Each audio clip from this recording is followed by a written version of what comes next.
Because I guess it's showing the triumph that he would have been. Right, the kingdom of heaven. Yeah.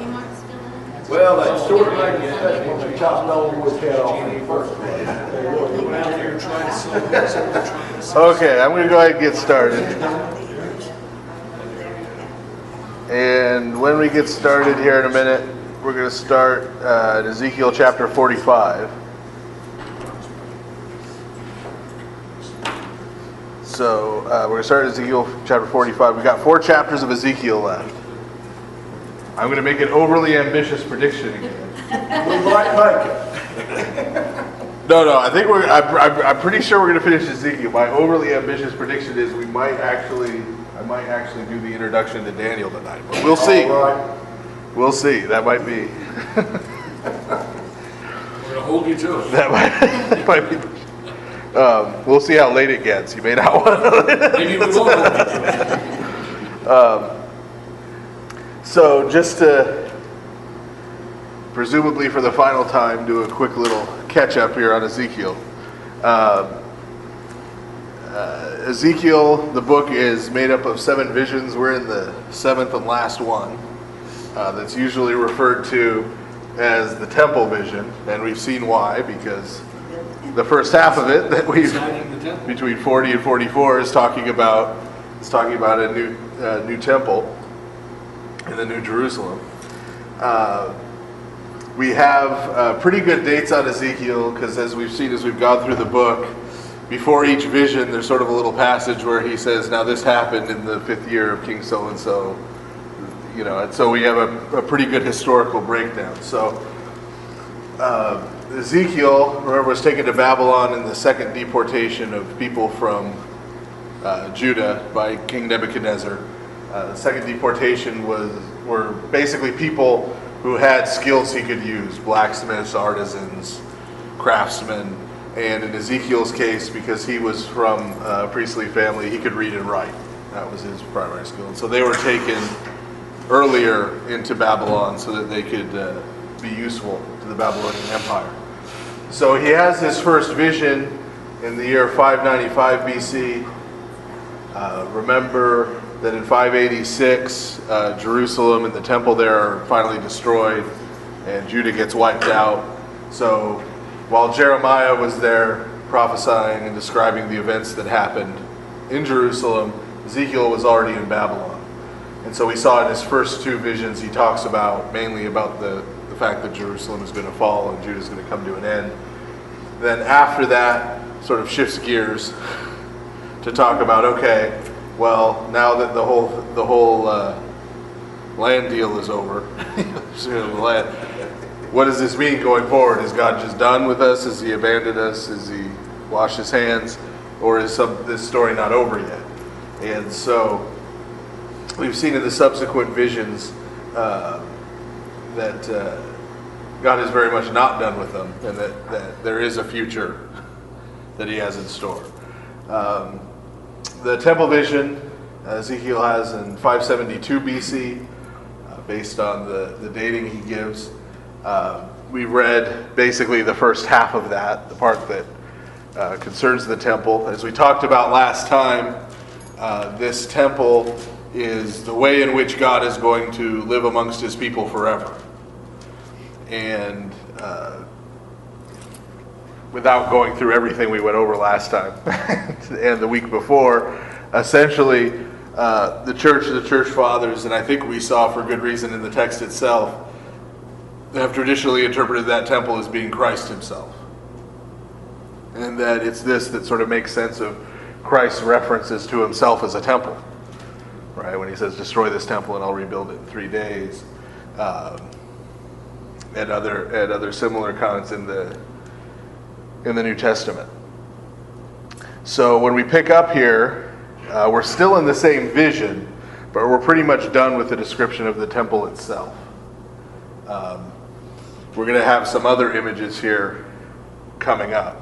But so we've seen this idea that in this New Jerusalem, and we're going to see that this New Jerusalem is really part of a whole new, ultimately new creation as we go.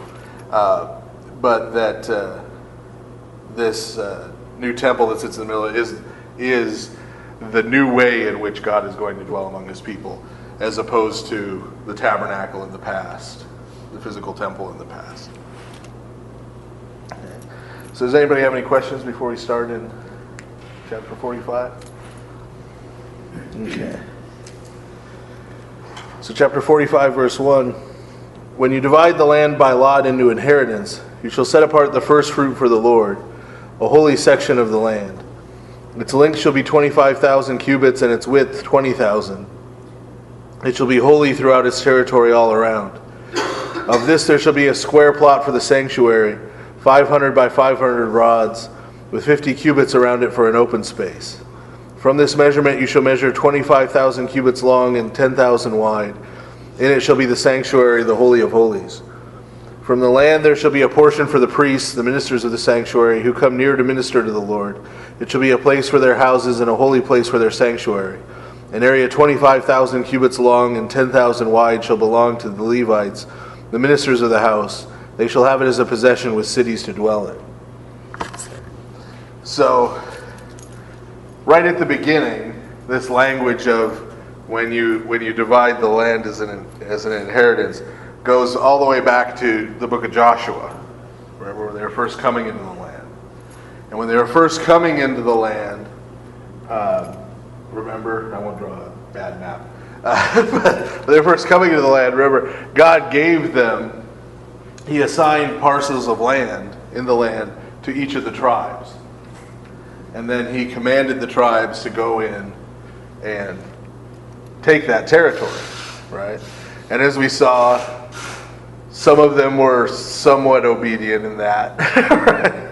Others not so much. And some, like Dan, not at all. Right? Remember, the tribe of Dan went and found a city they liked and basically went in and murdered everyone there and just took it, even though it wasn't anywhere near their land allotment. Right?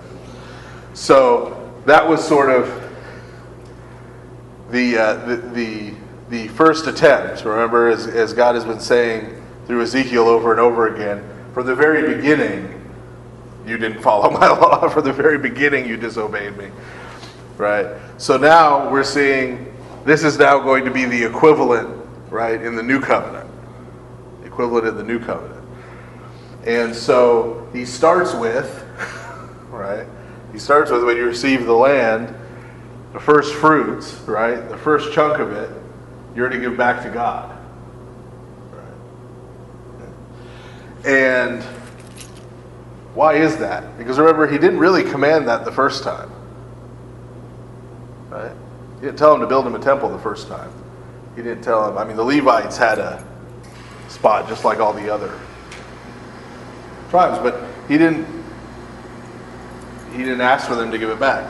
Well, remember in Deuteronomy, before they even went in, right, Moses told them, when you get into the land and you've settled there, you're going to forget God. Right? He didn't say it might happen. He pretty much just said, look, don't kid a kidder, we all know, right? Once you get in there, you're going to forget about God. Right? You're going to go there, you're going to take the land, you're going to be settled, you're going to have homes, you're going to have farms, you're going to have houses, and you're going to get settled there, you're going to be happy, you're going to be established, right? It's not going to be like when they were wandering in the wilderness and, you know, if the quail didn't show up at night or the manna didn't show up in the morning, they wouldn't have any food to eat, right? And if God hadn't opened those rocks up, they wouldn't have had water to drink. So they were pretty dependent in the wilderness on God. So once you get into the land, I know that's not going to be the case, and you're just going to forget about God. You're going to forget who gave it to you. You're going to forget how you got there, and you're going to wander off. Well, this time, the fact that the first and the best piece of the land, right, of the inheritance, goes back to God, means what? Means they're not going to forget. They're not going to forget. It's not going to be like last time.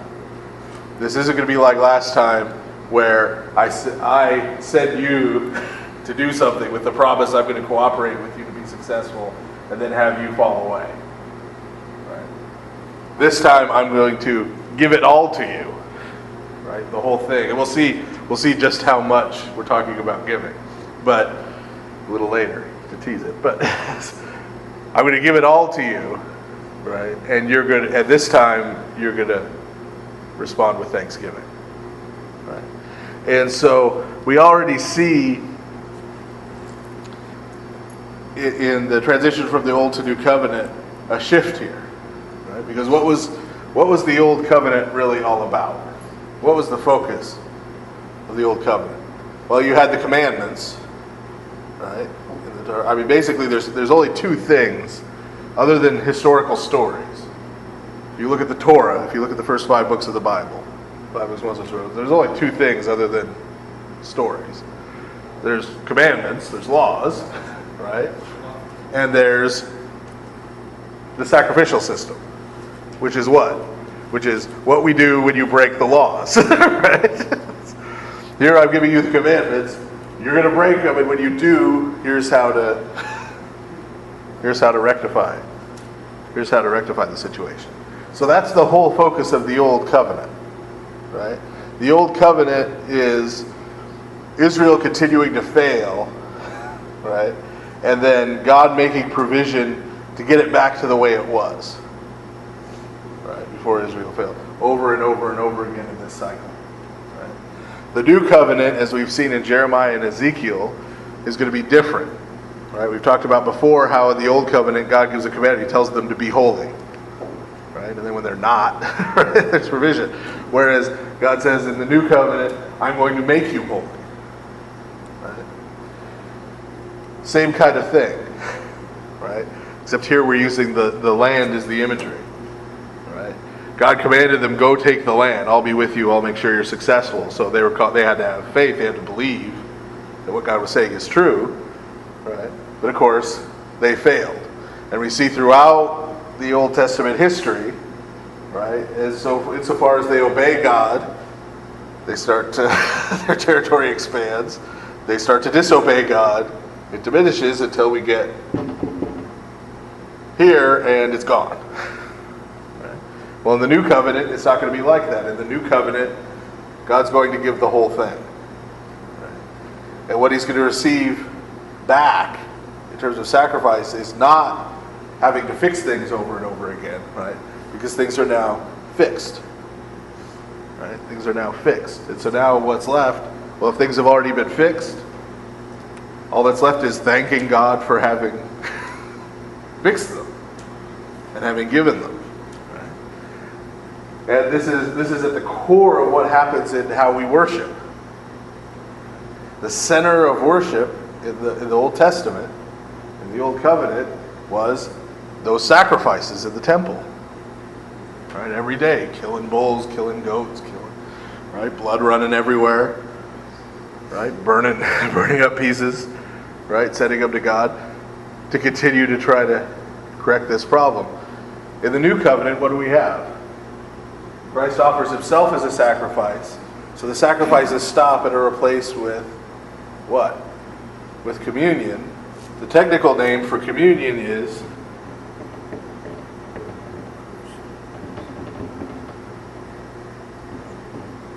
the Eucharist, which is Greek for thanksgiving, for giving thanks. Right? So we move in the New Covenant to giving thanks for what we've been given. Right? Giving thanks for the salvation that we've received.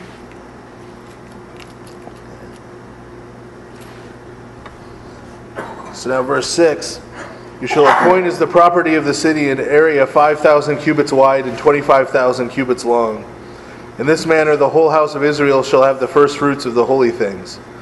The prince shall have a portion from this, and from this there shall be a portion for the first fruits of the sanctuary, and for the possession of the city, in front of the first fruits of the sanctuary, extending westward on the east side and eastward on the east side. The length shall be equal to one of the parts of the western borders, and the length shall be to the eastern borders of the land. The land shall be his possession in Israel, and the princes of Israel shall not oppress my people anymore, but the house of Israel will inherit the land according to their tribes.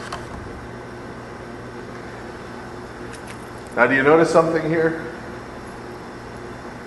We've got a prince and we've got the princes of Israel.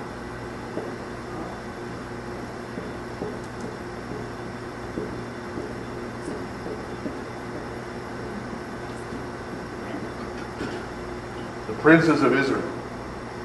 We're almost done with the Old Testament, right? We got one book left after this with Daniel.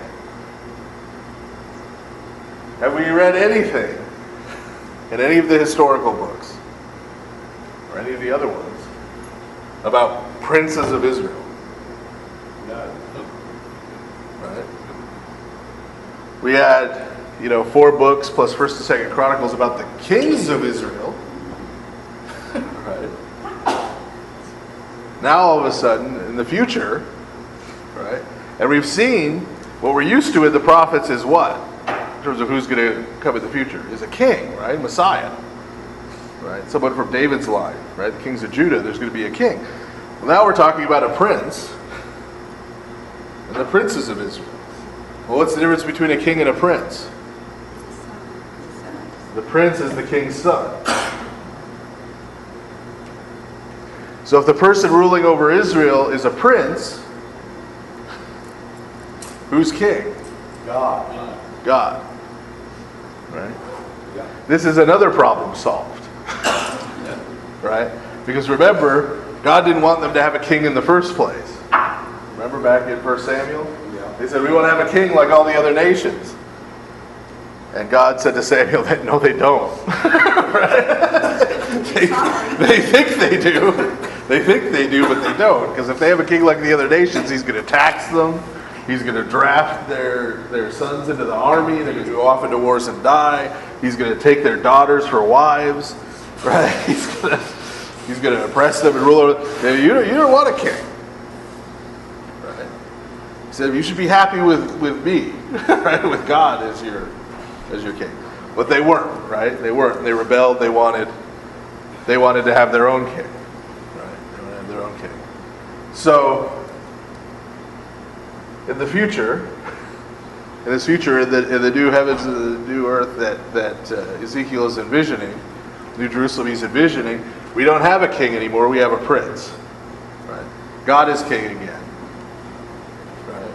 And the people are ruled over by God's Son. Right? By God's Son is the one who's ruling over them. And this prince is not like the other rulers they've had. Why didn't he have it plural? Was it a mistake? No, at the end, right? It talks about the prince first, remember, and then at the end, it says the princes of Israel shall not oppress my people anymore. Right? Meaning it's comparing him, that prince, to the kings who came before. Why didn't they just say that? Well, because God is trying to make the point that he's really always been king, whether they want to acknowledge it or not. Right. So he's going to be different than the other leaders.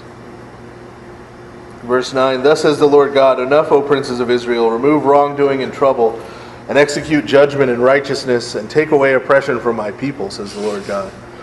You shall have an honest scale, an honest unit, and an honest dry measure. The unit and the dry measure shall be uniform for receiving goods. So the dry measure may contain 1/10 of a homer, and the unit 1/10 of a homer. The standard shall be according to the homer, equal in size.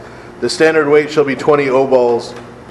5 shekels shall indeed be 5, 10 shekels shall be 10, and 50 shekels shall be for you 1 mina. What's all that about? Without having to know what all those measurements exactly are, the point here is that the rulers of the people, right? And since God is talking in the present tense, remember we're in 572 BC, so there is no Judah, there are no kings. When he talks to these princes of Israel, he's talking to the leaders of the people in exile, to all of them. And he's saying essentially no more oppression. And the symbol of oppression here is dishonest measurement. Right? Because at this time in history, they didn't have the kind of fine calculations right, that we have now in terms of measurement. What they had were balancing scales, essentially.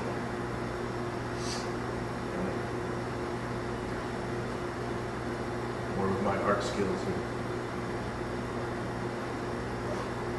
They had balancing scales. So if you come to them and say, I want to buy 1 homer of wheat. Right? They put something that they claim weighs a homer over here. Okay? And then they pour wheat in here until they level out.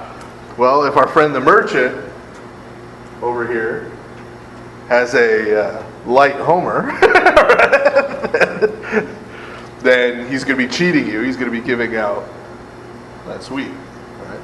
And so this is the point. It's not encouraging us to move to the metric system. The point God's making here is that the rulers of the people now need to start behaving the way they will behave in the kingdom, meaning Don't cheat. uniform measurements, right? Dealing fairly with everyone, right? And this doesn't just mean in the marketplace, right? This means when they're called upon to judge a case, right? Between two people who are having a dispute, that we're fair and we're just and we're equitable, right? We don't have a thumb on the scale on one side, right? We don't show favoritism. Right? So remember, that's the mark that, as God has criticized the leader of Israel this whole time, that's the mark that he placed on him himself, is what? That he accepts no bribes. Right? When the time comes for him to judge, there's not going to be any bribes, any money changing hands. There's not going to be any courting favor. He doesn't owe anybody any favors. Right? He's going to judge fairly, and they need to be the same way. So verse 13, this is the first fruit you shall offer. You shall give 1/6 of a unit from a homer of wheat and 1/6 of an ephah from a cor of barley. The ordinance concerning oil, the liquid measure of oil is 1/10 of such a measure. There are 10 measures in a homer. 1 sheep shall be given from a flock of 10 from all the rich pastures of Israel for sacrifices and whole burnt offerings and for peace offerings to make atonement for you, says the Lord God. All the people shall give the first fruit to the prince of Israel. Then it shall be the prince's part to offer whole burnt offerings, sacrifices, and drink offerings at the feasts, the new moons, the Sabbaths, and all the appointed festivals of the house of Israel. You shall offer the sin offerings, the sacrifice, the whole burnt offerings, and the peace offerings to make atonement for the house of Israel. So notice here this structure again. Right? The people don't come anymore and offer sacrifices. Right? The prince offers the sacrifices. The prince offers the sacrifices on behalf of the people. And you should notice, remember, in the past, that was something he was not allowed to do. Right? As the kings were not allowed to do. But the prince offers the sacrifices for the people, and the people offer what? Thanksgiving. They offer thanks offerings. And if you're paying attention, even again, we don't know the measures, but if you're paying attention, for example, the sheep and the oil, 1/10. It's part of where the tithe comes from, right? These offerings, the offering of thanksgiving, is made to the prince. And in a couple of years here, when we get into the book of Hebrews, it's going to talk about, the book of Hebrews is going to talk about Christ as the great high priest. And you're going to say, well, okay, I get that he's a king. Well, let's talking about a priest. This is exactly where that's coming from. Right? That Christ is our priest in the heavenly places, right? Who offers the sacrifice, the sin offering, the burnt on our behalf. Right? So we no longer do it here. He intercedes with us. The sacrifice he offers is himself.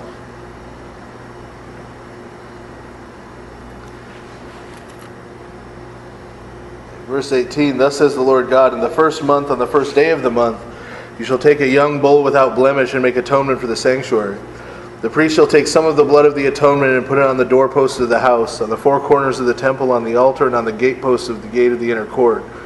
Thus you shall do this in the 7th month. On the first of the month, you shall take a rate from each one and make atonement for the house. In the first month, on the 14th day of the month, you shall observe the Paschal feast. For 7 days you shall eat unleavened bread. On that day the leader shall prepare himself, and for all the people of the land a bull for a sin offering. Just a note, I don't know why they translated it leader there. It's prince, it's the same word. So the prince shall prepare for himself and for all the people of the land a bull for a sin offering. During the 7 days of the feast he shall make whole burnt offerings to the Lord, 7 bulls and 7 rams without blemish, daily for 7 days, and a kid of the goats daily for a sin offering. You shall also prepare a cake for each bull and a cake for each ram, using a hin of oil for each cake. In the 7th month, on the 15th day of the month in the feast, you shall do likewise for 7 days, according to the sin offerings, the whole burnt offerings, the grain offering, and the oil. What this is getting at is that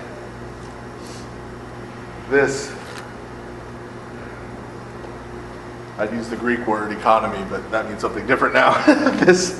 This arrangement, this idea, right, that the prince offers the sacrifices, people offer their thanksgiving. Prince is centered around, it takes place continually, but it's centered around what here? It's centered around the Passover. Right? It's centered around the Passover. And specifically, the week leading up to the Passover itself. And this is why, for very early in the church's history, and by very early I mean before the book of Acts is over, right? St. Paul already talks about going back to Jerusalem because the apostles there were observing Pascha. Already as a Christian holiday, meaning they were continuing to celebrate it, but instead of celebrating the Exodus, they were celebrating Christ's resurrection on Pascha and the week leading up to it. So the idea of Holy Week is not something that popped up sometime in the history of the church. Right? The apostles started doing it immediately, based largely on, again, this passage. In the New Covenant. Now remember, in the Old Covenant, right, there were all kinds of feasts. Right? And we could even talk about how some of the current Christian feasts have picked up elements of some of those other Jewish feasts, the Feast of Tabernacles, all the way up to Maccabees, the Feast of Lights, Hanukkah, right? Notice here in Ezekiel, none of those get mentioned. The one that's key, the one that becomes central in the New Covenant is Passover, is Pascha, right? But now in a new light, right? Because we're not celebrating the beginning of the Old Covenant. Now that we're living in the New Covenant, we're celebrating the beginning of the New Covenant that we live in. Right? It began with Christ's resurrection.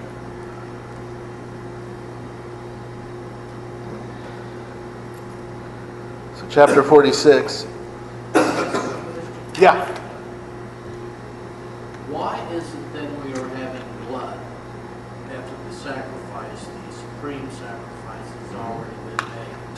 This almost, if I were Jewish or didn't know anything, but this sounds like, hey, we're going to build a new temple. Okay? Only the measurements are going to be, I can interpret it on that side of the Old Testament, if you will. And then when they say, looky here, blood on the post. Well, see, Christian, they're talking about another temple being built. The prince of the temple, like a Moses type guy, if you will. No, did I know? Well, no, but that's why, like last time, we talked about all the inconsistent problems with that view. For example, the fact that all the other prophecies talk about God living in a tabernacle among his people. And now all of a sudden Ezekiel's talking about a temple. And we talked about how the prince isn't allowed to offer sacrifices, according to the Torah. Well, didn't I just read that the bull was to be sacrificed from the altar? Yeah, the priest puts on the doorposts. Remember, that's calling us back to what? Well, that goes to Passover. Exactly. Yes. Right. So this is the Passover again. Right? Well, see that. So they're celebrating the Passover, but they're not doing it the way that the Old Covenant, the Torah, commanded them to do it. Right, and it's almost like where the sacrifices So already they're been made. That's right. Right, and so they're celebrating something else. Right? It's not clear exactly what here. We get suggestions. Right? We get the image of the prince, the image of the temple. We see how things have changed. Right? But until we get to the New Testament, we see Christ and what he says and what he does, right? It's after that and after the resurrection that the apostles look back at this and go, oh, this is the big change they were talking about. This is like a teaser. Right? Yeah. This is the big change. This was an image of what we've now seen happen. Right? Now we get why. Right? See, that's the question. If you're going to take this literally, right? If you're going to take it from a Jewish perspective and take this in that literal way, then the question is, well, why? Why are the people not going to bring offerings anymore and just the prince is going to bring offerings? And they're going to give their tithes to this prince. That's not what the Torah says. Why is that going to change? And why is it going to change in that way? Right? Whereas the apostles look back and see, oh, now that we see what Christ has done, right? Now that we've seen Christ offer himself as a sacrifice, right? Now we understand. Well, yeah, obviously if he's offered himself as a sacrifice, we the people of God don't need to come and offer, bulls and goats and sheep, birds, right? Anymore, right? But what do we need to do? We need to thank Christ for what he's done for us. And how do we concretely do that? Well, we give thanks. We make sacrifices of thanksgiving. We give some of what he's given to us back to him.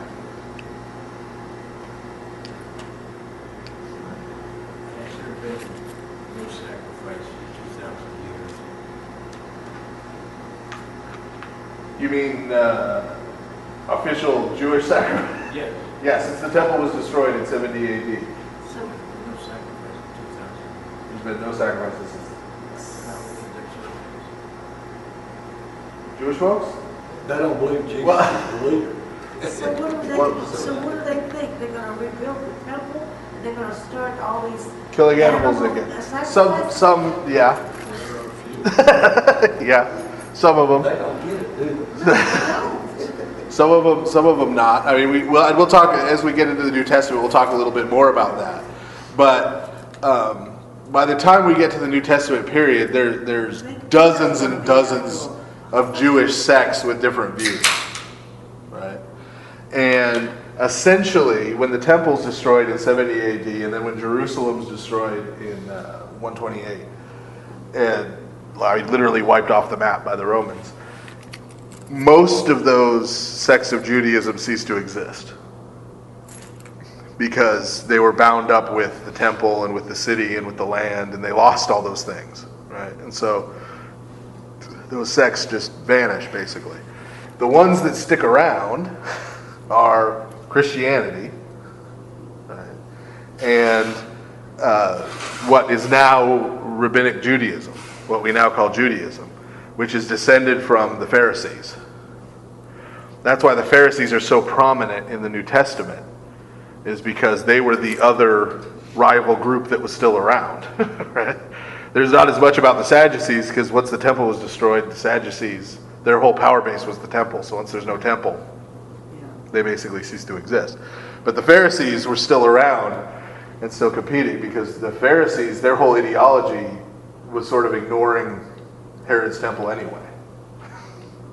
And so when it got destroyed, they were able to sort of keep going because they had acknowledged that temple anyway. Christianity kept going because we didn't need it anymore, right? Because we saw it as obsolete. Now, one interesting historical note, Constantine, the emperor converts himself to Christianity in 317. His nephew, who became emperor after him, Julian, commonly known as Julian the Apostate, he actually started a project to try to rebuild the temple in Jerusalem. He was the last person to try and do it. And he did it expressly because he believed that if he rebuilt it and started the sacrifices again, that would discredit Christianity. I don't know that it would, But he thought it would help discredit Christianity, and he hated Christianity, and so he was in favor of anybody who wasn't a Christian. So that included the Jews. But there were a number of weird disasters, collapses in the building when they tried to rebuild it, and workmen dying and things. And then Julian got killed in a battle with the Persian Empire. And That stopped the temple. and that pretty much took care of it. And then the emperors after him were Christian and began the process of converting the Roman Empire to Christianity. But yes, there has not been since then sacrifices. And so that's one of the reasons why I've tried to be consistent as we've gone through the Old Testament in talking about the religion of the Old Testament as the religion of the Old Testament. Because saying Judaism is misleading. Because what Jews today practice and how they worship is very different than what was going on in the Old Testament. Right? Because now there's no temple, no animal sacrifices. Right? So it's become a very different kind of religion. Yeah. Okay. Yes. So are you saying that what the Jews practice now is what the Pharisees, it come up out of the Pharisees? Yeah. Tradition? Yeah, that's the tradition it came out of. Yeah. And it was right around the time of the Bar Kokhba revolt, which is when Jerusalem was wiped off the map in 128. It was right around that time, I mean within about 10 years or so, that the rabbis got together and expelled Christians from the synagogues. Right, that's when the real split happened, when Christianity was no longer part of Judaism and became separate. And then Rabbinic Judaism from that Pharisaic tradition continued on separately. The two became independent. It was all right around that time. And we'll be talking about when I do, as I've said a couple times, I'm going to do a pretty long introduction to the New Testament before we start the New Testament. And I'm going to talk a fair amount about the Bar Kokhba revolt in that. Even though it happens after the events of the New Testament, it's called the Bar Kokhba revolt because it's named after Simon Bar Kokhba. Bar Kokhba means son of a star. And what happened in that revolt in terms of how they understood him as the Messiah, some of the things that went on, reveal a lot about sort of the mindset of the people in Judea and their religion at the time that Christ lived. Right, so we'll talk a lot more about that at that point, which isn't too far away. So chapter 46. Thus says the Lord God, the gate of the inner court that faces toward the east. Now note, this is the gate of the inner court that faces east. Remember, we had the outside gate facing east that's permanently shut. Right? So this is the inside. This is the east entrance to the temple proper. These shall be shut the 6 working days, but on the Sabbath it shall be opened, and on the day of the new moon it shall be opened. The prince shall enter by way of the entrance chamber of the gate from the outside, and stand by the gatepost. The priest shall prepare his whole burnt offerings and his peace offerings. He shall worship at the threshold of the gate. Then he shall go out, but the gate shall not be shut until evening. Likewise, the people of the land shall worship at the entrance to this gate before the Lord on the Sabbaths and the new moons. The prince shall offer the whole burnt offerings to the Lord on the Sabbath day, 6 lambs without blemish, and a ram without blemish, and the grain offering for a ram, and the grain offering for the lambs, as much as he wants to give, as well as a hin of oil with every cake. On the day of the new moon it shall be a young bull without blemish, 6 lambs, and a ram without blemish. The cake with the bull and the cake with the ram shall be a grain offering, and for the lambs whatever he wishes, along with a hin of oil with the cake. When the prince enters, he shall go in by way of the entrance of the gate, and go out the same way. But whenever the people of the land come before the Lord on the appointed feast days, whoever enters by way of the north gate to worship shall go out by way of the south gate, and whoever enters by way of the south gate shall go out by way of the north gate. He shall not return by way of the gate through which he came, but rather he shall go out right away. The prince shall then be in their midst. When they go in, he shall go in, and when they go out, he shall go out. At the festivals and the ceremonial days, the grain offering shall be a cake of cereal for a bull, cereal for a ram, as much as he wants to give for the lambs. and a hin of oil with every cake. Now when the prince offers whole burnt offerings as a thanksgiving to the Lord, he shall open the gate which faces east and offer his whole burnt offerings and his peace offerings as he did on the Sabbath day. Then he shall go out, and after he goes out, he shall shut the gate. You shall offer daily as a whole burnt offering to the Lord a lamb of the first year without blemish, and you shall offer it every morning. You shall also offer a grain offering with it every morning, 1/6 of a unit and 1/3 of a hin of oil to moisten the fine flour of the grain offering. This is a perpetual ordinance. You shall offer the lamb, the grain offering, and the oil, and you shall offer them as a whole burnt offering every morning continually.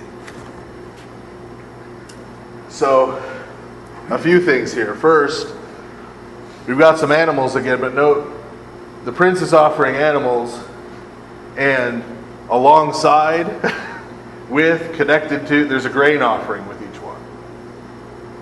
Right? And the way this is typically interpreted, again, we go forward to Hebrews, right? You've got Christ offering himself as a sacrifice as the high priest, right? And what are we offering in our Thanksgiving offering?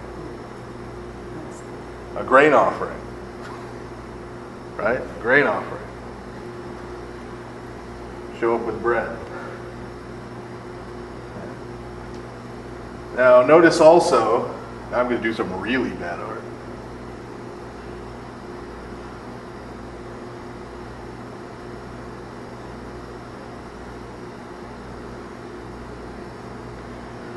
Let's pretend this looks like the front of our church. We'll just pretend for a second. This is the best drawing I can do. We've got what? 3 doors. Right? 3 doors.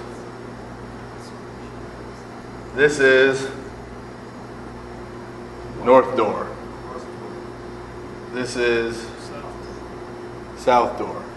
Our church faces east, right? And this is royal doors. We don't have doors on our royal doors. This is the iconostas? Yeah, the iconostas. The iconostas. Yeah, right? We've got the door here, the south side door on the north side. And church is facing east. We've got the royal door right here. We don't have doors in our royal doors. Right, maybe someday. But if you go into Orthodox church that has doors there, and you go there on, say, a Monday or a Tuesday or a Wednesday, right, they're going to be shut. Right? You go there on Sunday, last day of the week, they're open. Right? The people come to worship. Where do they worship? We don't come and plow up through the royal door, right? We don't come and pile through and go stand around the altar, right? We worship where? At the threshold of the gate, right? The gates are open. We come up to the threshold of the gate and worship. And we worship. The prince is in our midst, right? And that's why we confess Christ is in our midst, right? That he's here with us, right? That his offering that he's making, his heavenly offering, is connected with our offering of thanksgiving, our grain offering that we're making here on earth. Right? And so we see during the processions of that kind of thing, right? Great entrance comes, right? Go in through the royal doors. The prince goes in, right? Goes in through the doors. Everyone else who's going to come back behind the altar uses the north and south doors. Right? They come in and they come out through those doors. So this pattern here that was laid out is the basis for, now they didn't have at the very early church at iconostasis, but you find very early a distinction, right? There are, even if it's a rail this high off the ground, which it is in some of those churches, there's a distinction between the two places, right? And there's the openings, the 3 openings. And in terms of where the people worship, where the people stand, right, it follows this pattern. Right? So, even down to these little things we do in church, these aren't things we made up. Right? These aren't things we made up. And this is important, right? This is important when we're talking, especially to a lot of our Protestant brothers and sisters. Because there's kind of an assumption, at least currently, I don't know that the Protestant reformers had it, but today, when you talk to people, there's sort of evolutionary presumption about the church. That, well, things started out really simple. You know?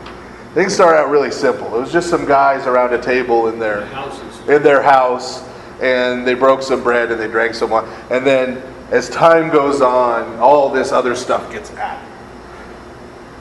All this other stuff gets added. And so then they look at the Roman Catholic Church, or they look at the Orthodox Church, and they say, see, look at all this extra stuff, that's got piled on over the years. We need to get back, to just those guys around the table. Right? There's sort of a nostalgia, right? We need to get back to the simpler, right? But these things that we do aren't things that got made up. They aren't things that got added over the last 2,000 years. They come from the Old Testament. Right? They come from the Old Testament. These patterns were already established. Right? And so those very first Christians, right, when St. Paul is going to Corinth and going to Thessalonica and going to these cities, they understand themselves as being this community that's being talked about in Ezekiel. That's their self-understanding. Right? They say, we are this community that was being talked about, prophesied by Ezekiel, that would come in the latter days. Right? Now that the Messiah has come, this is us. So when they're trying to say, well, how should we worship? Right? And what should we do? They didn't make it up. Right? They didn't say, well, we haven't gotten any instructions, so I guess we'll just be as minimalist as possible. Right? They didn't do that. They went to that and they said, well, how does the Old Testament, how do the prophets say that this new community that we believe we are is going to worship? And so as best they can, they start worshiping in that way. Even when it's just worshiping in people's houses. I don't know how many of you looked at the children's bulletin today. But the children's bulletin had a great, on the cover, had a great cross-section picture of a first century house church.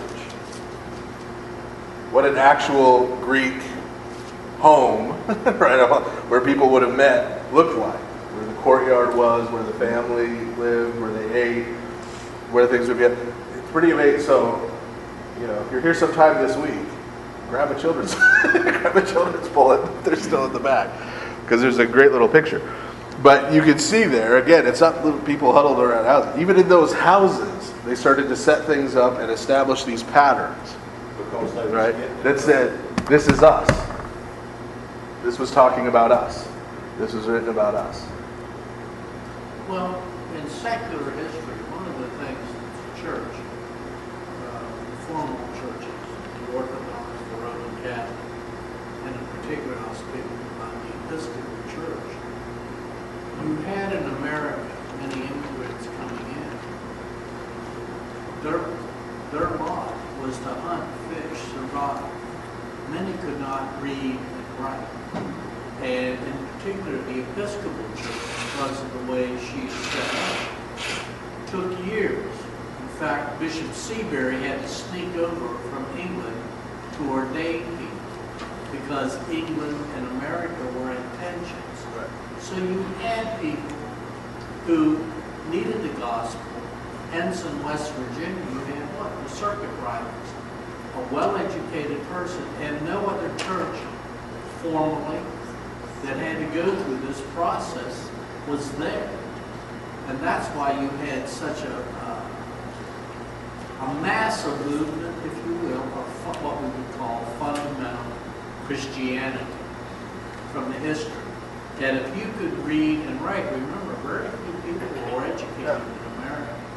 And it really didn't start, maybe in the 1900s, many could not. In World War I, it was just sign an X and you're a soldier. Okay? So I think in defense of all of the churches, not that I needed an apologetics, but I think it would be wise to look at the history of America. Oh no, Do you agree with that? I don't deny all that. I'm just talking about our current environment, our current understanding. Yes, and those things linger over from what happened in the past. Right. There's a lot of talk in Protestant circles for the last 150 years about what the early church was like. Right. Right. And so that's what I'm trying to push at a little bit, is that and our current archaeological finds, our current textual discoveries are backing this up. That evolutionary view where everything starts simple and then gets more and more complex just doesn't hold. Just doesn't But we hold. have to get that message out. Yeah. And that's not the message that's on the streets of Christian. Right. And so that's one of the reasons why we're going through the Old Testament Bible study, right? To see some of these things, because we and we as Orthodox people need to know how to show somebody, right, who loves Jesus and believes in the Bible, where these other things are in the Bible, right, and how they relate to loving Jesus, because there's a whole lot of people, me being one of them, Father Scott being one of them, right, who come from a Protestant background, who, when we read these things, see these things, have them explained, right, it clicks, right, it clicks, and we end up becoming Orthodox, That's because we see, okay, right, it's not that all of a sudden I woke up one day and decided, well, you know what, I like incense and robes, so I'm going to go be right. That wasn't it, right?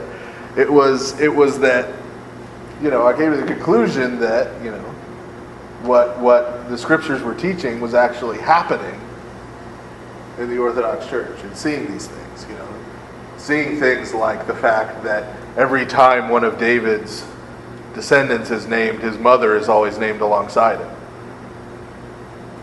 right? So obviously Mary would have been important, right, to anyone who thinks that Jesus is the Messiah, he's the Davidic king. His mother would be listed right alongside him, in the Old Testament, or things like this pattern of worship that we're seeing here. That these things aren't just made up; these are things that are deeply rooted, in the scriptures themselves.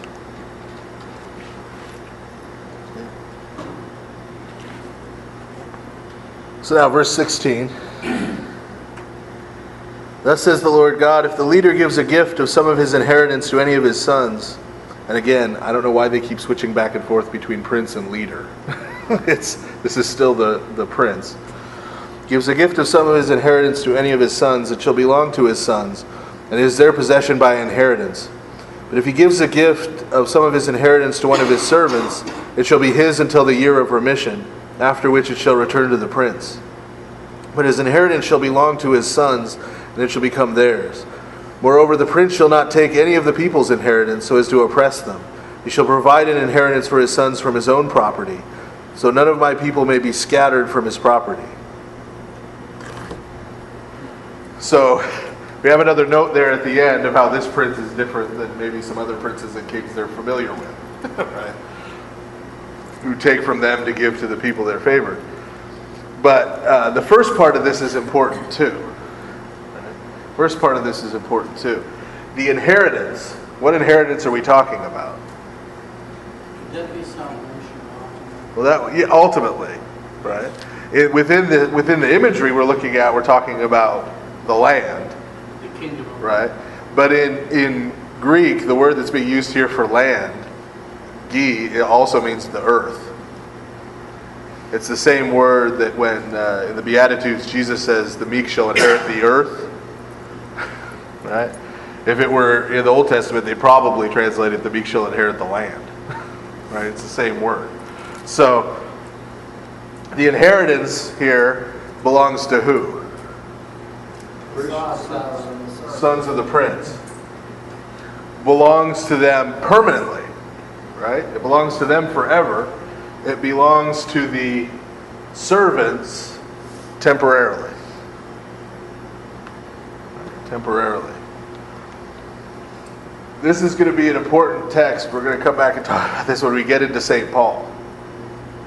Because remember, St. Paul is going to make this big distinction in terms of the Old Covenant and the New Covenant. Right? That under the law, under the Torah in the Old Covenant, we were slaves, we were servants. Whereas in the New Covenant, we've been adopted now. Right? And now we're sons of God. Right? We've been adopted, we're children of God. And so, that's going to be the key, right? Here, what this is pointing to is another difference between the Old Covenant and the New Covenant, right? The blessings of the Old Covenant, the land, all the other promises, they belong to God's people for a while, right? For a while. The blessings of this world belong to everybody for a while, right? God gives them to everyone. But in terms of who receives the inheritance and who receives it permanently, it's the people who become, literally here, sons of the Son of God, right? But who become sons of God. Right? People who become sons of God. Those are the ones who are going to inherit forever. That's the distinction being made here that St. Paul's going to pick up on. Verse 19, now he brought me through the entrance which was behind the gate into the hall of the holy priests, which faces toward the north. And there was a place set apart there. Then he said to me, this is the place where the priests shall boil the trespass offerings and the sin offerings, and where they shall bake the grain offering, all of it together, so as not to bring them out into the outer court to sanctify the people. Then he brought me out into the outer court and took me around to the four sides of the court. And behold, on every side there was also a side court. Each side court of the four sides was small, 40 cubits long and 30 wide, the same measure for all four. There were also halls all around in them, all around the four of them, and cooking hearths were made under the halls all around. Then he said to me, these are the houses of the kitchens where the ministers of the house boil the sacrifices of the people. Why is this important? Well, when we get into the New Testament, and even when we're talking about our faith, and again, this involves a lot of times our Protestant brothers and sisters, they make a big distinction when we start talking about the Eucharist, when we start talking about communion. They make a big distinction and want to say it's not a sacrifice, it's a meal. Right? The Protestant reformers say that explicitly, that the Eucharist is not a sacrifice. And they want to talk about it as a meal. This is a meal that's shared by the people. Right? And what this passage here is reminding us is that in the Old Testament, it's very clear. And I think when we get into the New Testament, we'll see it's pretty clear there too, at least if you've read the Old Testament. But it's very clear in the Old Testament that these are not, sacrifice and meal are not two separate ideas. Right? Because what happened when you came and offered a sacrifice? We spent a lot of time reading over and over again in Leviticus how to butcher the animal, right? All these different types of animals. Because portions of the meat were taken and offered to God. The best portions. Portions of the meat were given to the priests to eat. Portions of the meat were given to the people who brought the sacrifice to eat. So that the third part, I know I've broken this down a couple of times before, but there are really three parts to a sacrifice. First part is killing the animal, right? The animal's killed. Second part is after it's been separated into the part is offered to God, and then the third part is the meal.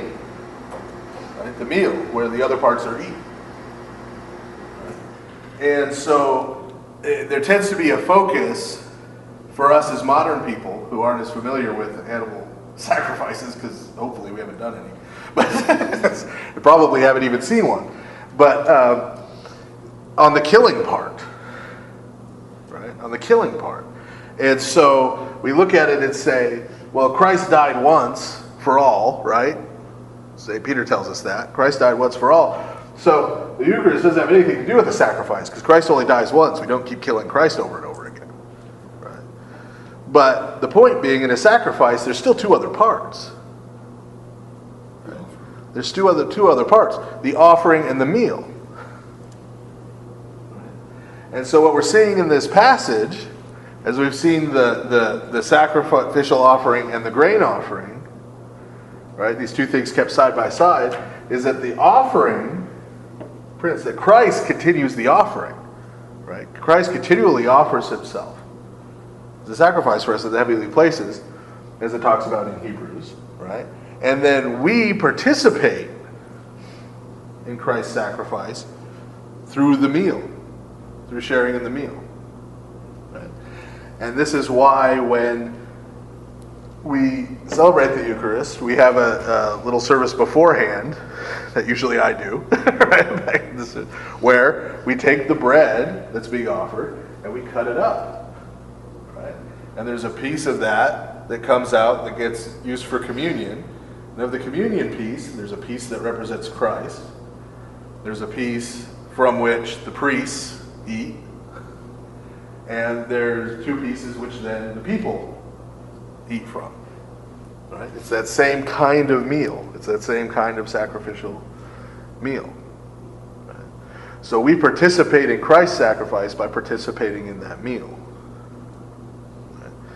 And so that's why we have here this little piece reminding us, right, that there's still this meal aspect. Right? There's still this meal aspect, this hospitality aspect. The reason that is sort of the summation of the sacrifice is, what is the purpose of the sacrifice in the first place? The purpose of the sacrifice in the first place is that there's this rift between us and God, right, that has to be healed. Well, what's the ultimate sign of a rift between two people being healed? So you can sit down and eat together, right? If you can sit down and enjoy a meal together, the rift's healed.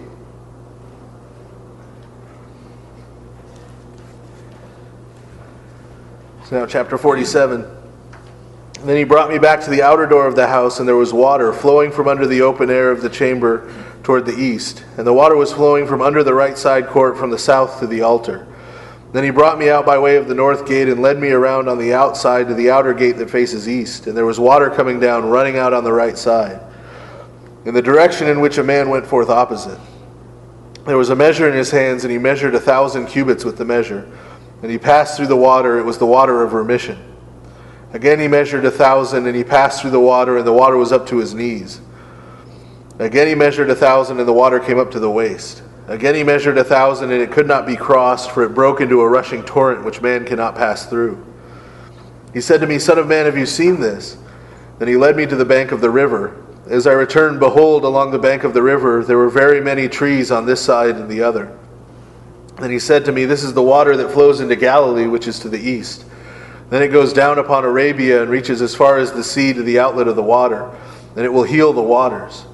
So it shall be that every living thing that moves wherever the river goes will live. There will be a very great multitude of fish because these waters go there, for they will be healed, and everything will live wherever the river goes. Fishermen will stand by it from En-Gedi to En-Eglim, and they will be places for spreading their nets. Their fish will be of the same kinds as the fish of the great sea, exceedingly many. But in its outlets and turns and overflows they will not be healed, for they will be given over to salt. Along the bank of the river on this side and that will grow all kinds of trees used for food. Their leaves will not wither, and their fruit will not fail. They will bear fruit every month, because their water flows from the sanctuary. Their fruit will be for food, and their leaves for healing. So we have this image of this flow of water that comes out of the temple, right, itself, and then flows out, and everywhere the water goes, it heals. Now first, we have to juxtapose this against what you'd expect to find.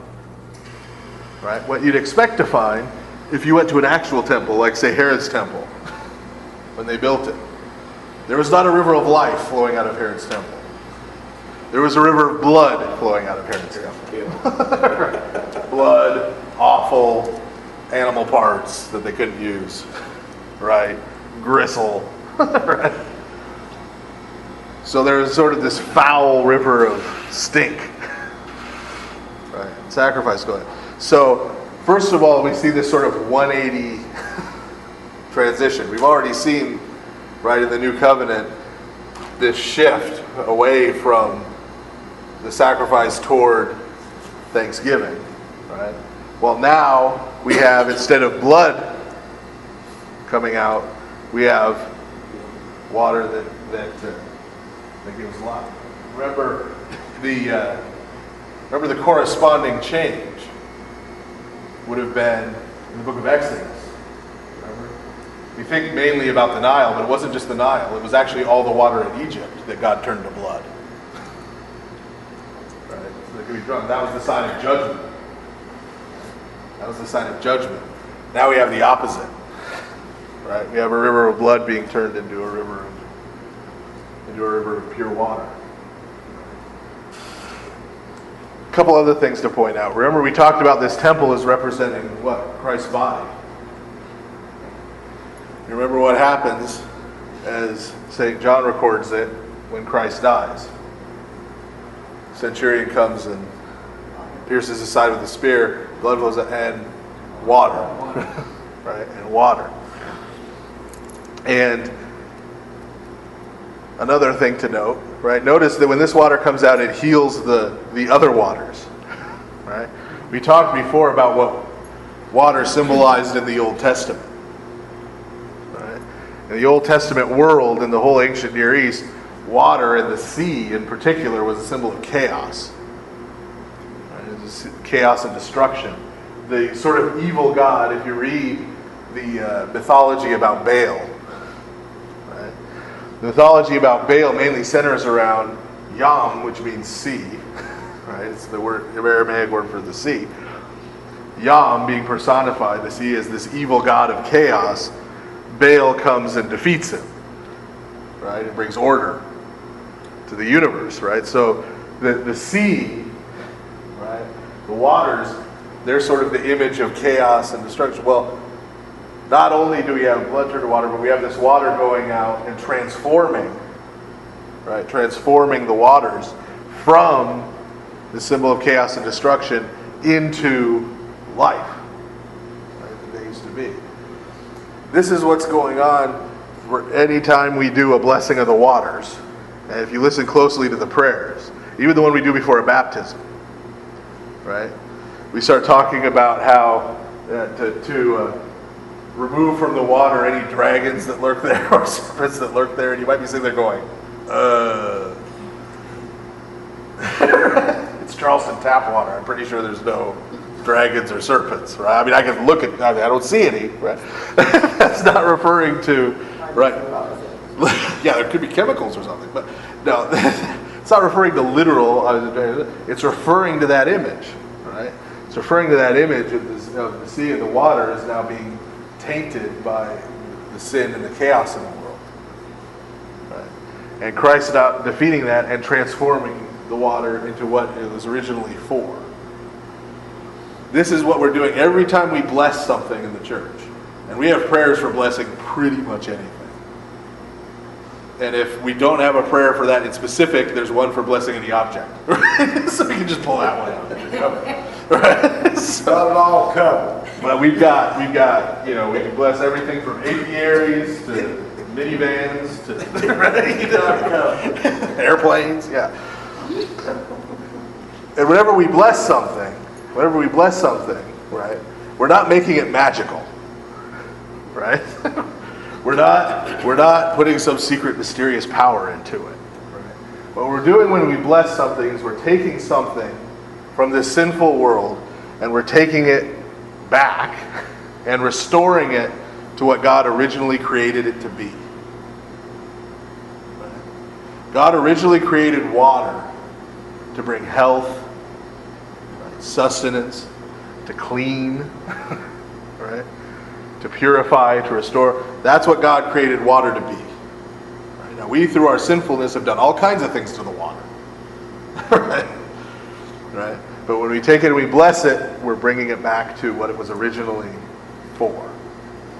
Right? When we come and bless your home, the point of us coming and blessing your home and praying in your home is that your home will become what God created a home to be. A place where your family, for family unity, a place for your children to grow up in, a place of peace and security, right? To be educated in the things of God. That's what we're praying for. Right? We're praying that your home will become, and we do all kinds of things in our homes, right? That go against that.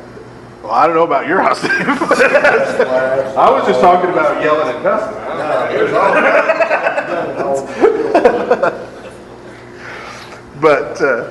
But yeah, we do all kinds of things in our home during the year. You know, that's why I have to keep coming back and blessing it every year.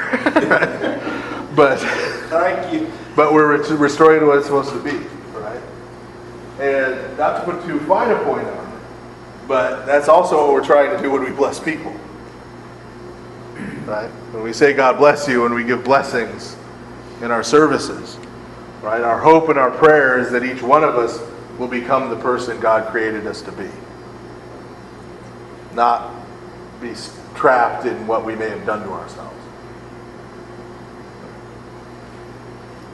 So we have this picture of this water of blessing here. Right? And we see sort of the fulfillment of that again in the church community in the blessings of the waters in baptism. Right? This water that flows forth from Christ that restores the nations. And he several times refers to it. He refers to it in St. John's Gospel. We'll see when he's actually, for Hanukkah, he's in Jerusalem. Right? He says, let any come to me, anyone who's thirsty, come to me for waters to drink. And he says it to the St. Fotini, the woman at the well. If you knew who I was, you'd ask me for living water, right? And then you wouldn't come down here. And another sort of reinforcement here as we get to the end of that section is notice, all the trees which bear fruit, which grow up along the banks of the river. That phrase should take us back where that phrase occurs to describe the Garden of Eden. Remember, in the Garden of Eden, God gives that all the trees bearing fruit. Right? So the water has been changed back to what it was originally for, and through the waters, right, the world starts to change back into the world that God created it to be. Through Christ. So verse 13, thus says the Lord God, these are the borders by which you shall divide the land as an inheritance among the 12 tribes of Israel. It is a setting forth of allotments. You shall inherit it equally with one another, for I raised my hand in an oath to give it to your fathers, and this land shall fall to you as your inheritance. This shall be the border of the land on the north, from the great sea which goes down, and the entrance which divides Amath-Sidatha, Baratha, Sebraim, Eliam, which is between the border of Damascus and the border of Hamath, and the court of Saunan. These are above the borders of Oronitis. These are the boundaries from the sea, from the court of Anan, the borders of Damascus, and those to the north. On the east side you shall mark out the border from between Aran and Damascus, and between Gilead and the land of Israel along the Jordan, which divides over along the eastern side of the sea, which is to the east of Phoenicia. This is the eastern side. The southern and southwestern coasts are from Taman and Phoenicia to the waters of Meribah by Kadesh to the great sea. This part is the south and southwest. The west side shall be the great sea, from the southern boundary until one comes to a point opposite Hamath. This is the west divide. Thus you shall divide this land among yourselves according to the tribes of Israel. It shall be that you will divide it by lot as an inheritance for yourselves, and for the resident aliens who dwell among you, and who bear sons in the midst of you. They shall be to you as native born among the sons of Israel, and they shall eat with you in the inheritance among the tribes of Israel. It shall be that in whatever tribe the resident alien dwells, there you shall give him his inheritance, says the Lord God. So when this started out, some of you, not pointing any fingers, but some of you may have said, well, look, this is talking about the land of Israel and giving it to the people of Israel. Right? This is talking about giving that particular piece of land to these particular people. Couple things. First of all, I'm not going to draw a bad map, but if you follow out those boundaries, right, those boundaries include most of the Middle East. You may have noticed Damascus occurring several times. Damascus ain't nowhere near Palestine. So this chunk of land is 10 to 12 times more than any nation calling itself Israel, Judah, or Judea has ever covered. Right? Second of all, this last paragraph becomes very important. Right? Because the inheritance, again, and I'm going to say that the land here is the symbol of the whole inheritance, right, of eternal life of the kingdom. But the inheritance is not just divided up by the people of Israel, right? There are the people of Israel, and there are these resident aliens, is how it translated it, right?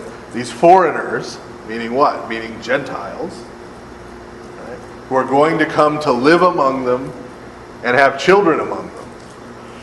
Why is that second part added? Because these aren't just drifters, right? These aren't migrants, right, who happen to be coming through. These are people who are Gentiles, but who have come to permanently live, right, within Israel. Who've settled down, bear children, right?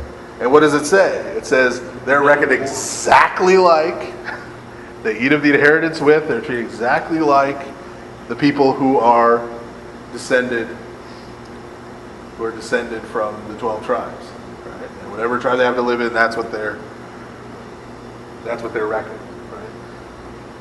So this is another prophecy. This one even goes farther, because we've seen several prophecies as we went through Isaiah, as we went through the minor prophets, that again in the latter days the Gentiles would come in to the covenant, right? But what we've typically seen the images are, for example, there's God's holy mountain, and the remnant of Israel lives on it with him, and then the Gentiles camp out around the bottom, right? That kind of thing.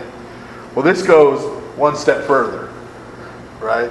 To say essentially what St. Paul is going to say, that in the new covenant, doesn't matter how you got there, right? If you're in the new covenant, there is no Jew or Greek, right?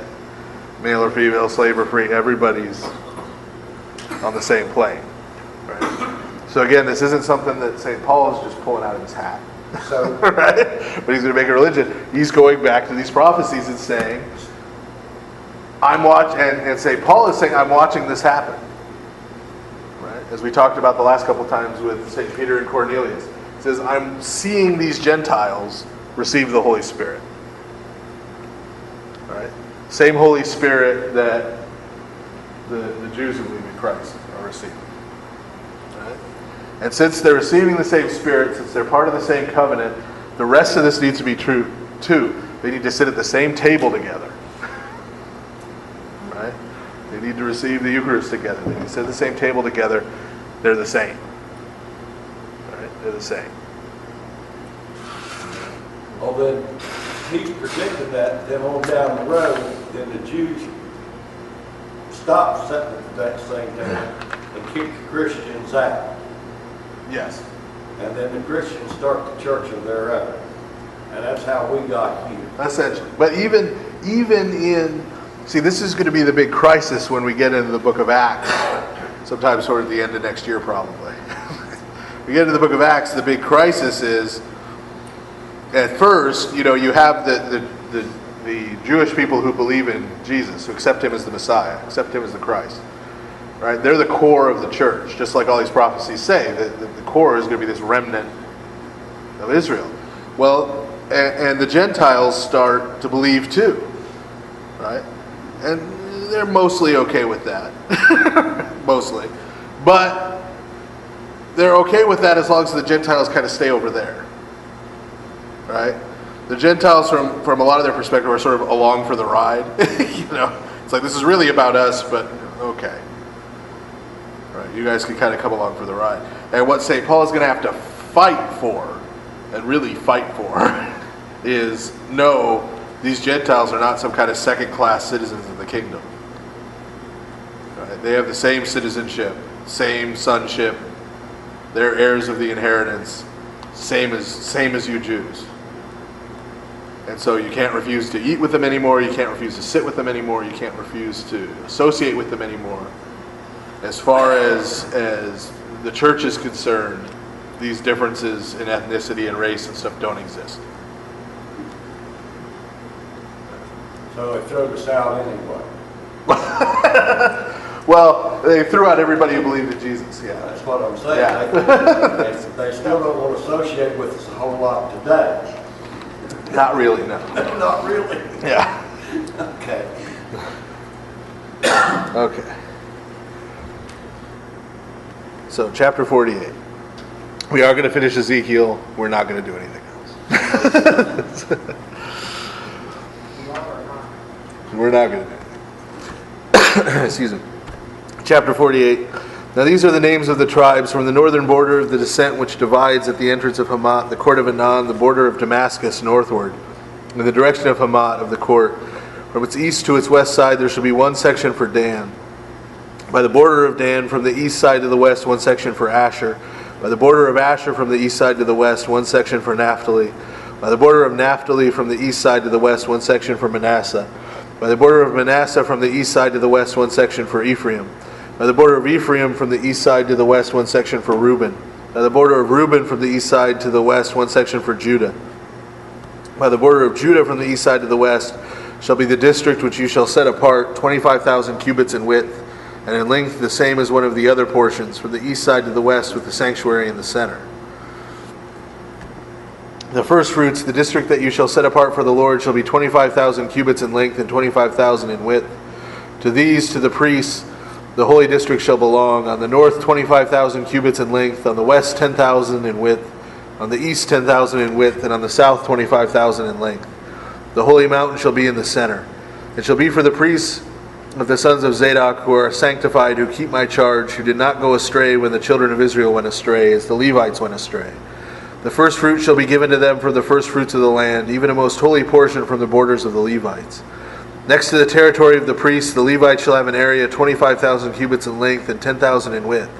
Its entire length shall be 25,000 and its width 10,000. They shall not sell or exchange any of it, neither shall they take away or remove the first produce of the land, for it is holy to the Lord. But the 5,000 cubits in width that remain along the edge of the 25,000 shall be for general use by the city, for habitation in common land, and the city shall be in the center. These shall be its measurements: the north side 4,500 cubits, the south side 4,500, the east side 4,500, and the west side 4,500. There shall be common land for the city: to the north 250 cubits, to the south 250, to the east 250, and to the west 250. The rest of the length alongside the district of the holy section shall be 10,000 cubits to the east and 10,000 to the west. It shall be the first fruits of the holy section, and its produce shall be food for the workers of the city. The workers of the city from all the tribes of Israel shall cultivate it. The entire first fruits district shall be 25,000 cubits by 25,000 cubits foursquare. You shall set apart the holy district from the property of the city. The rest shall belong to the prince on one side and on the other of the holy district, and of the city's property next to the 25,000 cubits of the holy district, as far as the eastern border, and westward next to the 25,000 as far as the western border, adjacent to the tribal portions. It shall be the first fruits of the holy district, and the sanctuary of the temple shall be in the midst of it.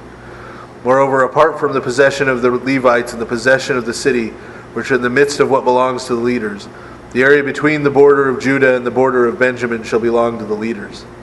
As for the rest of the tribes from the east side to the west, Benjamin shall have one section. By the border of Benjamin from the east side to the west, Simeon shall have one section. By the border of Simeon from the east side to the west, Issachar shall have one section. By the border of Issachar from the east side to the west, Zebulun shall have one section. By the border of Zebulun from the east side to the west, Gad shall have one section. By the borders of Gad from the eastern parts to the southwestern parts, the borders shall be from Teman to the waters of Meribah by Kadesh, along the brook to the great sea. This is the land you shall divide by lot as an inheritance among the tribes of Israel. And these are their divisions, says the Lord God. So all that is to say, in the pattern, just to notice a couple things. The temple, right, God's place is right in the center. Right in the center. God dwells in the midst of his people. And you notice the two tribes that are on either side of him are Judah and Benjamin, which are the tribes that made up Judah. Remember? That followed the line of David's kingdom, the more faithful of the two. Right? They're at the center, right? They're at the core of it. With the rest of the tribes then all around. And notice we had these sort of other sections, these squares set off, right, around the New Jerusalem and around the temple, right? There were two of them that were public, that they referred to here as public land, I think is how they translated it. The idea there is, remember the commandment that was given when the land was first handed out, right? When the land was first handed out, they were to leave when they went and plowed their fields. Everyone got the same portion of land. It was by person, right, in the tribes. And those reverted every 50 years back to the family. Right? We talked about how the idea was you could end up in poverty, right, if you made a mess of, right, made a mess of your business dealings, but you wouldn't have generational poverty, right? You couldn't sell your children and grandchildren into slavery because everything reverted every 50 years. So everybody starts out with the same piece of land. Now they had to go and work that land, and they go and bring the produce from that land. So how well they did depended on that. But they all started out with an equal playing field, right? But they were not to, and one of the things they were later condemned for doing was harvesting all the way to the edges of their land. Remember, God said they were to leave the edges, right? To leave some room at the edges. Why? So that the poor, the needy could come and gather and come and have food, right? Widows, orphans, people who didn't have people who didn't have a land allotment, right? Could come and eat. So this is what's happening here. God's portion, that first fruits, right? That's given back to God. He gives the edges of that plot of land, right? He gives the two edges of that plot of land to the poor, the needy, right? That's the symbolism there. And so this is bringing out again the connection that we already saw in other terms, like in Proverbs, he who gives to the poor loans to the Lord, right? This idea that when we give, in terms of this tithe, in terms of these Thanksgiving offerings, when we give those to the poor, right, we're giving them to God. Right? That in a special way, those people who are without rights and without privileges, as we saw all through the Torah, all through the Pentateuch, God's especially concerned to protect widows, orphans, people who don't have legal standing, foreigners, strangers, right? All those powerless people, right? That's still true here in the New Covenant. Right? It's still true here in the New Covenant. And so, again, giving to them is giving to Him. He identifies Himself with them. So those are a couple notes there. And again, it's important to remember that all of these tribes, because you may be wondering in many of these cases, these tribes are pretty much wiped out.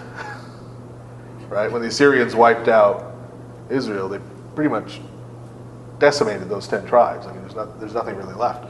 And in fact, you may remember from when we read Ezra and Nehemiah that there were a group of basically Gentiles who helped them out when they got back, who they sort of drafted into the tribe of Issachar for having helped them. Right? So when we talk about these different tribes, we're not talking about some kind of miraculous genealogical work that finds out, oh look, the lost tribes of Israel are really the Amazon natives or something on History Channel. Right? And they get to go back and live in Syria, you know, like they really want to. But that's not what this is talking about. Remember, that the Gentiles who come into the covenant, who come in to worship God, are now part of this people too, right? And part of this, and we're receiving this inheritance too, right? So if you want to take it literally, right, then they need to start giving a whole lot of Gentiles Israeli citizenship. if we're going to take this literally. I don't think they're going to do that. Okay, let's finish up here. Verse 30. These are the exits of the city. On the north side, measuring 4,500 cubits, the gates of the city shall be named after the tribes of Israel. The 3 gates northward, 1 gate for Reuben, 1 gate for Judah, and 1 gate for Levi. On the east side, 4,500 cubits, 3 gates, 1 gate for Joseph, 1 gate for Benjamin, and 1 gate for Dan. On the south side, measuring 4,500 cubits, 3 gates, 1 gate for Simeon, 1 gate for Issachar, and 1 gate for Zebulun. On the west side, 4,500 cubits, with their 3 gates, 1 gate for Gad, 1 gate for Asher, and 1 gate for Naphtali. The circumference shall be 18,000 cubits, and the name of the city from the day on which it takes place shall be its name. Some in the New Testament, there's like land of Zebulun and land of Naphtali. You are not the least of something. Yeah. Is that John the Baptist? No, that's Christ. We'll get there relatively quickly, actually. You sure? So yeah. Part of the New Testament. Give us a couple months. We're gonna get there real early.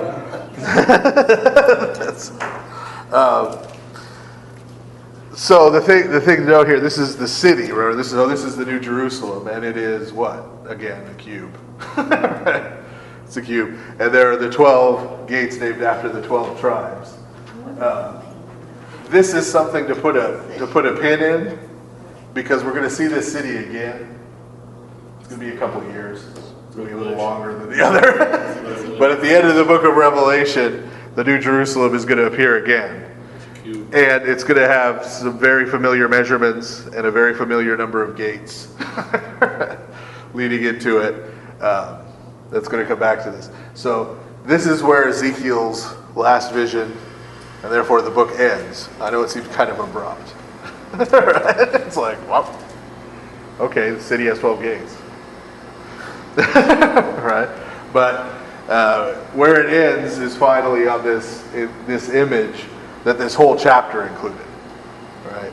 God is dwelling in the midst of his people. Right? The people have been restored from a remnant of God's people, plus the Gentiles who have come into worship. They're being ruled over by this prince who is just, right? Who is offering true sacrifices on behalf of the people that the people are participating in and giving thanks for. I thought he was upset with Dan. How come Dan's in here? We'll get there. We lost Dan. Yeah, because when we get into the book of Revelation, Dan's going to disappear. Yeah. Yeah, so that's a good spot.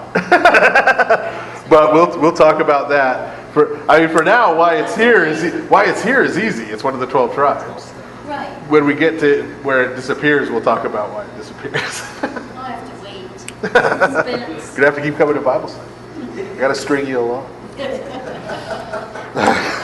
Okay, so that is it for Ezekiel.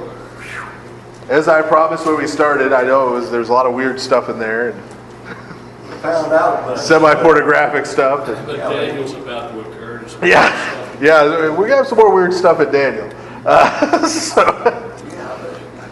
But hopefully, as we went through it, some of the weirdness sort of made some sense, or at least, matched up to something. So next time we'll get started in Daniel. Daniel is a different type of book in that we're not primarily not going to be looking at. There are a couple of visions. There are some visions and dreams in Daniel. But it's not primarily. It's again more of a compared to the other prophets. It's more stories about Daniel. And when I get into the introduction, I'll explain. There's actually several different versions of the book of Daniel with different stories. But we'll get into that in the introduction next time. So, we'll be starting Daniel. It's a very interesting book. And it is the last book of the Old Testament. So, thank you, everybody. Thank you.